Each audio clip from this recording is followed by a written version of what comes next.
Hello and welcome to Spotlight on the Arts. I'm Mark McLemore.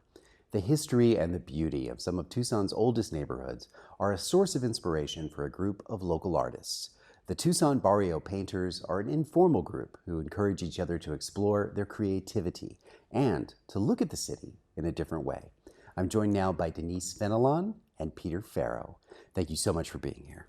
So Denise, as a founding member of this group, please tell me, how did it get started? Peter and I are both members of the Sonoran Plein Air Painters, which is a bigger group that paints primarily landscapes. And I just wanted to paint something besides cactus, so I said, can we go paint in the barrio? And did anybody want to come with me? And that started about 3 years ago, and we paint every Sunday. And how many members does the group have now?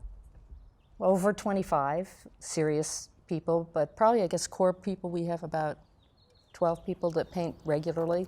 Yeah. What is it that appeals to you so much about documenting Tucson's barrios? I'm kind of a history buff, and I just liked the oldness of it, the sense of place that's here, and that the buildings have. And when I'd heard they'd torn down the conventions, for the convention center, they tore blocks and blocks of the barrio down, I was appalled. So while I was informally painting it, in the last 3 years, we've really gotten together and documented the area. And it's changing even as we paint.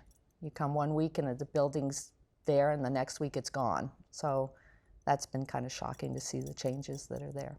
Peter, as a painter, I'd like you to give us a brief definition of plein air painting. Well, plein air painting is painting in the open air. It's painting on site in the conditions that the day is giving you. It started out with French Impressionist painting with the development of tubes that the paint could be put in. Before that, they had to grind their own colors and mix them with oils in their studio, and so they were stuck in their studios. And once they figured out they could put paint in tubes, they were freed up to go out into the landscape and paint on site. Does this mean that you're creating a palette for yourself before you arrive at the site, or do you mix in situ? We mix in situ. We may lay out our palette before we come with the colors we might be using, but we bring everything with us. So we set up an easel, we have all our oil paints, our brushes, palette knives, we have little devices to help us frame a composition, and then we have umbrellas to manage the sun and different tools that we bring along. What about the challenges that the sun presents, Peter, in terms of changing shadows?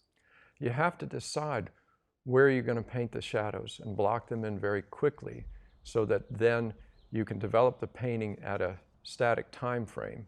Otherwise, your painting would be changing every moment that the sun moves. What's one of the features of painting Tucson's barrios that appeals to you most? Is it anything in the texture of the adobe, the colors of the buildings? Tell me. The walls are hand done. They're slightly imperfect, and when the sun rakes across them, it creates a lot of variations in color and texture. The age of the buildings does, again, make most of their workmanship show because they're hand-built structures. So you have a situation where there's a lot of character that's just inherent, and then some very simple planes of color that we can work with to capture. As the group has grown, this has led to you building some connections in our community. I think everybody's had a really good experience with people that they've met while we're out there, from the homeowners, people walking by, people wanting to tell you, share a little bit of themselves with you.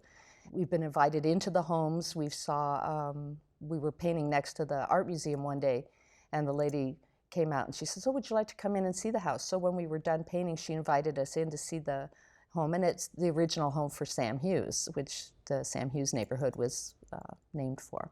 So that was pretty interesting. Well, that sounds like a great way to use art to build connections in the community. Denise Fenelon and Peter Farrow, thank you so much for joining us. Selected works from the Tucson Barrio Painters are on exhibit at the Tucson International Airport in the Upper Link Gallery, now through April 30th. Thank you for watching Spotlight on the Arts.